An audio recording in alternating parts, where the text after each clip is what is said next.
your favorite sports show, the Tony and Tim show. We are back once again after that long Easter break. We hope that you had a lovely one with your families. I'm Tony. And I'm Tim.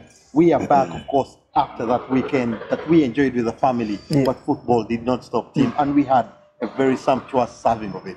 Yeah, Tony, it was amazing, amazing, where the top two just kept winning. And it was so fascinating, Tony. The other pack chasing for the other two positions, the top four, none won. It was certainly a very, very interesting weekend. We'll dive into the results after a short while. But with the chasing pack, the team that's chasing the trophy, we know very clearly now there's no one that can get crushed. Only two teams are vying for the title. Manchester City and Liverpool are the only two teams that look like they are in the actual race for the title. But we kick things off on Saturday afternoon, where we had Manchester City taking on Spurs, their third game in just under 9 days. We had seen fireworks in midweek, 4-3. This game at the Etihad served us only one goal, that game ending 1-0. Yeah, Tony, ending 1-0. We all went with the expectation that we might get the same meal that we were served on in the midweek, but it was not meant to be. Of course, we saw Man City getting the goal through Phil Foden in the 5th minute, and that excitement was still with us that maybe this is the start of the good things, but it was not meant to be. I think as the game proceeded, you would tell that both sides were tired.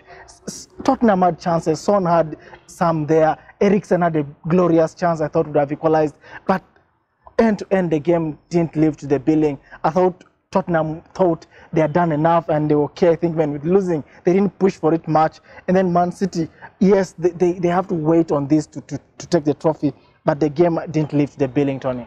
It was suddenly only 1-0 in that particular game.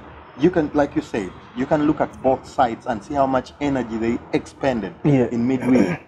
We definitely might not have expected to get a similar energy from both sides. But for Manchester City, it was crucial that they kept winning, especially with the other team that they are running against. They certainly cannot. We know that if they keep winning, then they are taking the trophy. They are the winners, so they must keep winning, even in circumstances like this. They had a game that was almost balanced out. If you look at the possession, they got 60% of the possession, but they can get more against the Tottenham side.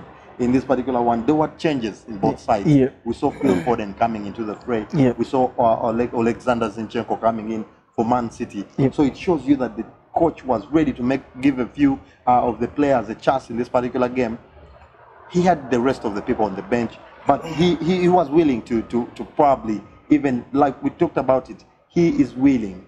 Pep, he has the luxury of dropping a few points across the board, and this is a game that he was able to, even if he had dropped a few points, it's not too bad for him. Yeah, it won't be too bad for him, but looking at how the weekend went, Tony, it had to be a must win, because if Man City draws any game, then Liverpool will top by 1 point, and you don't want that to happen. At least let him remain with that 1 point buffer, which he got at the end of that game, though it was overturned on the following day. But it's about what next. We know they have about 4 games to go, and they must play their game in hand against Man United. That is the game, I think, that will matter most for Man City. Certainly big result for Manchester City and Pep. They are beating Mauricio Pochettino's Spurs 1-0, who themselves are sucked into a fight for top 4 football there. And of course, like we said, the rest of the top 4 chasing pack did not win, so it's not too bad for them at that particular state. And of course, the other leader, the other table toppers right now, Liverpool, had their game played on Sunday afternoon, winning 2-0. Tony, it's fascinating. Both teams, City and Liverpool, no one is dropping points. Everyone is just churning wins. They've not lost a single game in 2 months, these two sides. No, they've not. And it's the first time, I think, in the Premier League race that the toppers changed over 25 times. Today, this team wins, tomorrow, the other team. And Liverpool, Tony, you would see in them. They went 0-0 with Cardiff at the half mark. But you would tell Liverpool was pounding all the time, and a sweet goal from Wijnaldum.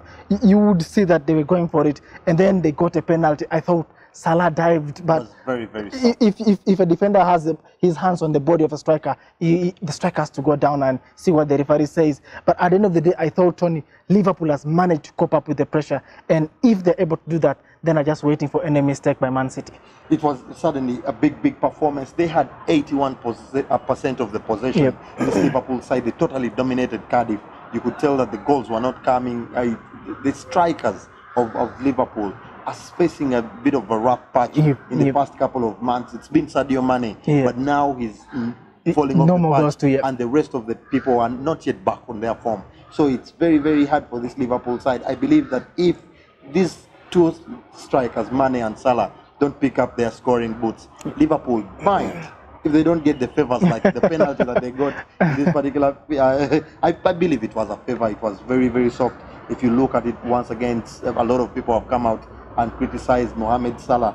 Wow, Neil Warnock saying he's a diver, as one of those Olympic divers. So it was very, very interesting. But Liverpool have showed that they have the credentials to win the league. If they win this season, they are honorable title winners. Yeah, they are honorable. We've mentioned the statistics all are there, where they've hit their record points 88, Tony, there, and they could be getting a win somewhere in the last 3 games, and no team has not taken the title with 90 points plus. So Liverpool honestly has done everything honorable, and whatever happens, I think they should have had a good season. If you're the Liverpool hierarchy, Klopp has certainly had a very, very good season this season. Very good. It's that you can't touch him by any means just because he doesn't get any silverware. And remember, he's still in the Champions League playing against Barcelona. If he goes out in the semi-final, it's still a very decent season. Very decent season. And I think the hierarchy will say, well done, Jurgen Klopp. And I think rightly so. But as a Liverpool fan, you would have expected them to lift the title. I think that is the ultimate prize. No, it's definitely a big season for them. They expect to get some sort of silverware this season. They prefer the Premier League. We all know the Champions League is still fresh on their minds. It's the Premier League where they crave a success, and also try to match to Manchester United's tally there in that particular Premier League title race there. Interesting will be coming after the break with the more of the results, in which none of the rest of the top 6 sides got a win. Don't go anywhere.